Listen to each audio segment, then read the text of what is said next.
और फिर भगवान की लीलाओं को भी श्रवण करवाइए। भगवान धरती धरातल पर जब आए, वसुदेव देवकी के पुत्र बनकर आए, वो भगवान हैं। उनका नाम अजन्मा है न पुराणों में। अजन्मा है, अनामी है।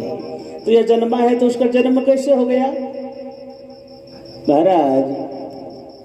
इसी प्रश्न को परीक्षित जी महाराज सुखदेव जी महाराज से पूछ रहे हैं, प्रभु भगवान का नाम अजन्मा है, मैंने जिसका जन्म नहीं होता है, फिर जन्म कैसे लिए? उनका अनामी नाम है, कोई नाम नहीं। फिर विष्णु सहस्त्र नाम क्यों? फिर संतान गोपाल स्तोत्र का पाठ क्यों? फिर सहस्त्र नाम तत्तुल्यम राम नाम वरानणे क्यों? तो सब संदेह को दूर करने का प्रयास कीजिए प्रभु। भगवान संसार को किस तरह बनाते हैं, किस तरह पालते हैं, किस तरह संहार करते हैं, ये सारा वृतांत सुनने की प्रबल इच्छा है महाराज। जब इस तरह की बातें परीक्षित जी महाराज सुखदेव जी से एक ही प्रश्न किए थे कि मेरी मानस किम कर्तव्यम। ऋषियों, जिसको 7वें दिन मरना हो उसको क्या करना चाहिए? सुनो। सुखदेव जी महाराज बोले, राजा परीक्षित, ये प्रश्न तुम्हारा नहीं है, ये सभी लोगों को है। सभी लोगों का प्रश्न है महाराज। कैसे? 7वें दिन तो सबको मरना है, तो 7वें दिन जिसको मरना है उसको क्या करना चाहिए? इसी प्रश्न को तो तूने किया था महाराज। तो इस प्रश्न का भी उत्तर तुझे मिलेगा। अहू तत्य अप्रतिहता अयात्मा संप्रसिद्धति। सुध जी महाराज कह रहे, ऋषियों, सर्वप्रथम तुम लोग ये सुनो कि भगवान की भक्ति कैसी करनी चाहिए। यहू तक क्या, कोई हेतु नहीं होना चाहिए। हम लोग चर्चा करते हैं भगवान का एकादशी का व्रत किए। प्रभु एकादशी का व्रत मैंने किया है, आज रखना, इसके बदले मुझे साल भर के अंदर बेटा होना चाहिए, साल भर के अंदर पोता होना चाहिए, साल भर के अंदर इतना धन संपत्ति मिलना चाहिए। कोई तो पहले डिमांड रख देते हैं, प्रभु मेरे बेटे का जॉब लग जाए, नौकरी लग जाए, फिर मैं बहुत सारे धन दौलत आपको चढ़ाऊंगा। लेकिन होता क्या है, जीवों का दुख जब दूर होने लगता है ना, तो उनको भगवान की स्मृति घटने लगती है, उनको भगवान की कृपा में कमी नजर आने लगती है। यानी ये तो मेरे चलते दुख दूर हुआ है, भगवान के इसमें हाथ क्या है? तो इस तरह से जीवों की गति है ऋषियों। कैसे इनका दुख दूर होगा? और भगवान को चाहिए क्या? भगवान कहते हैं कि हम पर विश्वास अगर करता है, मंदिर हम लोग जाते हैं, मंदिर में जाते हैं, क्यों जाते हैं? भगवान तो वहां स्वयं नहीं बैठे, उनकी प्रतिमा है, मूर्ति है, पत्थर की मूर्ति है। हम लोग वहां जाते हैं दर्शन करने, विश्वास है तभी ना कि नहीं, मंदिर में जाने से मेरी मनोकामनाओं की पूर्ति होगी, भगवान का दर्शन होगा, तभी तो हम लोग जाते हैं ना। इसलिए थोड़ी कि भगवान के अंडर में हम हैं। अब बताइए, पत्थर की मूर्ति में भगवान वही कहते हैं कि देखो भक्तों, नारद जी को भी कह रहे हैं। एक बार नारद जी प्रश्न कर दिए थे, क्या प्रभु आप मंदिरों में बैठे रहते हैं क्या? जितना भीड़ आपके मंदिरों में है उतना भीड़ तो कहीं नहीं रहता। भगवान बोलते, सुनो, पत्थर की मूर्ति में जिसको हम नजर आते हैं, लेकिन उसी प्राणी को चींटी से लेकर हाथी पर्यंत तक सभी जीवों में हम हैं, लेकिन वो नजर नहीं आते हैं। वो श्रेष्ठ भक्त नहीं है जो सबों में भगवान का दर्शन करता है। सीय राममय सब जग जाने, करो प्रणाम जोर जुग पाने। तो लय से भगवान की भक्ति हृदय से केवल मंदिरों में, केवल पंडितों में, केवल ब्राह्मणों में, साधु संतों में ऐसी बात नहीं है। जो भगवान वही संत के अंदर बैठे हुए हैं, वही भगवान इस बच्चे के अंदर भी है, वही भगवान आपके अंदर भी है। सबका अलग अलग थोड़ी ना है, सबके अंदर वही एक ही भगवान बैठे हैं। इन्हीं ने प्रश्न कर दिया। एक राजा थे और राजा का 3 प्रश्न था कि भगवान कितने हैं।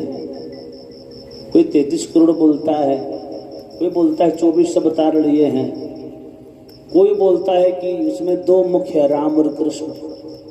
और दूसरा प्रश्न कि मिलते कैसे हैं और करते क्या है। अब राजा तो बड़ा धुरंधर था, तो उनका प्रश्न भी बड़ा अजूबा था। साधु संतों को अक्सर पूछा करते थे, वो कोई संतुष्टिजनक उत्तर नहीं दे पाता था। राजा साहब अपने आप को विद्वान मानने लगते थे कि हमसे बड़ा और कौन है। एक दिन इसी तरह एक साधु से इस प्रश्न को पूछ दिया। साधु महाराज बोले कि सुनो, तुम तो पालकी पर चढ़े हुए हो और हम मैं नीचे खड़ा हूं, ये कोई ढंग है? तुम भक्त हो क्या? कहाँ सीखे हो ये शिष्टाचार? खुद पालकी पर तुम पड़े हो और ऊपर से ही माथा मस्तक बाहर निकल कर पूछ रहे हो भगवान कितने हैं? संत जी महाराज क्या नाम है, क्या करते हैं, कैसे मिलते हैं? एक प्रश्न है। प्रश्न पूछने का ढंग होता है, पहले नीचे उतरो, विनम्रता से पूछो। राजा को समझ में आ गया कि बहुत पहुंचे हुए विद्वान है। तुरंत नीचे उतर के साष्टांग प्रणाम किए, बोले प्रभु क्या करना पड़ेगा आपके लिए जिससे हमको इस प्रश्न का उत्तर मिल जाए? तो करना कुछ नहीं है, मुझे तुम्हारा महल से कोई लेना देना नहीं है, मुझे तेरा खान पान मेवा मलाई से लेना देना नहीं है, मेरा झोपड़ी बनवाओ अपने महल से दूर। तो ठीक है महाराज, झोपड़ी बनवा दी। बोलो कितना दिन में तुमको उत्तर चाहिए? अभी चाहिए? इस सब लोगों को जमा करना है, अपना मंत्री जितने हैं, आसपास के लोग हैं, तुम्हारे जनता जनार्दन जो है, बुलाओगे सबको? राजा को समझ में आया कि हाँ चलो बहुत अच्छी बात है, सब लोग जुटेगा। अगर जवाब नहीं दे पाएंगे तो इनकी बदनामी भी होगी। बहुत अच्छी। बोले महाराज समय दीजिए। सारा व्यवस्था करवा दिए उनको आश्रम में। सभी लोगों को निमंत्रण भिजवा दिए कि आज से 10वें दिन जो है मेरे यहाँ एक भागवत सभा के आयोजन हो रहा है, उसमें सब लोगों का निमंत्रण है। बस उस दिन और उसके बीच में महाराज जी क्या किए कि एक किसान आता था, कुदाल लेके खेत में कुदाल चलाने खेती करता था। उस किसान को महाराज जी देखे एक दिन, बोले इधर आओ। क्या बोलते महाराज? कि मैं कहता हूँ बाबा जी बनोगे? तो महाराज बाबा जी कहाँ बनेंगे, बाल बच्चे हैं, कहाँ भेज दूँ सबको? आपकी तरफ बैरागी थोड़े ना हूँ, मेरा परिवार है, बाल बच्चा है। अरे झूठे बोल रहा हूँ, एक दिन नकली साधु बनना है। नकली? हाँ, सिर्फ कपड़ा पहन लेना है। नकली साधु बनने में कौन सा बल है?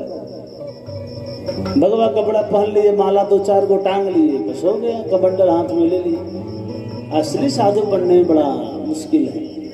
नकली साधु बनने में कोई बल की आवश्यकता नहीं। ठीक है महाराज, क्या करना होगा? जो राजा के दरबार में जाना होगा। अच्छा, और क्या? राजा को उत्तर देना होगा, प्रश्न करेंगे। बोले महाराज मुझे जान बहुत प्यारी है, मैं अपने जान को गंवाना नहीं चाहूंगा। राजा दरबार में मैं नहीं जाऊंगा महाराज। राजा की मति बड़ा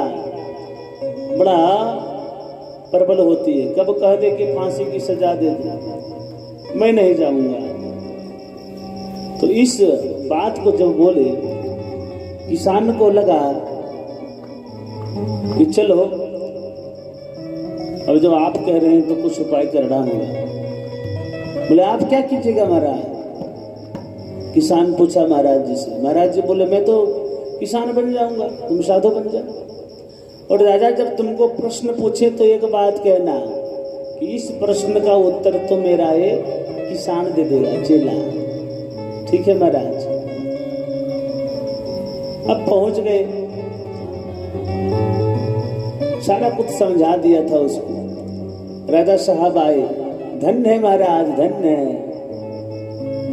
ठीक है, चलो व्यवस्था करो, प्रश्न बोलो।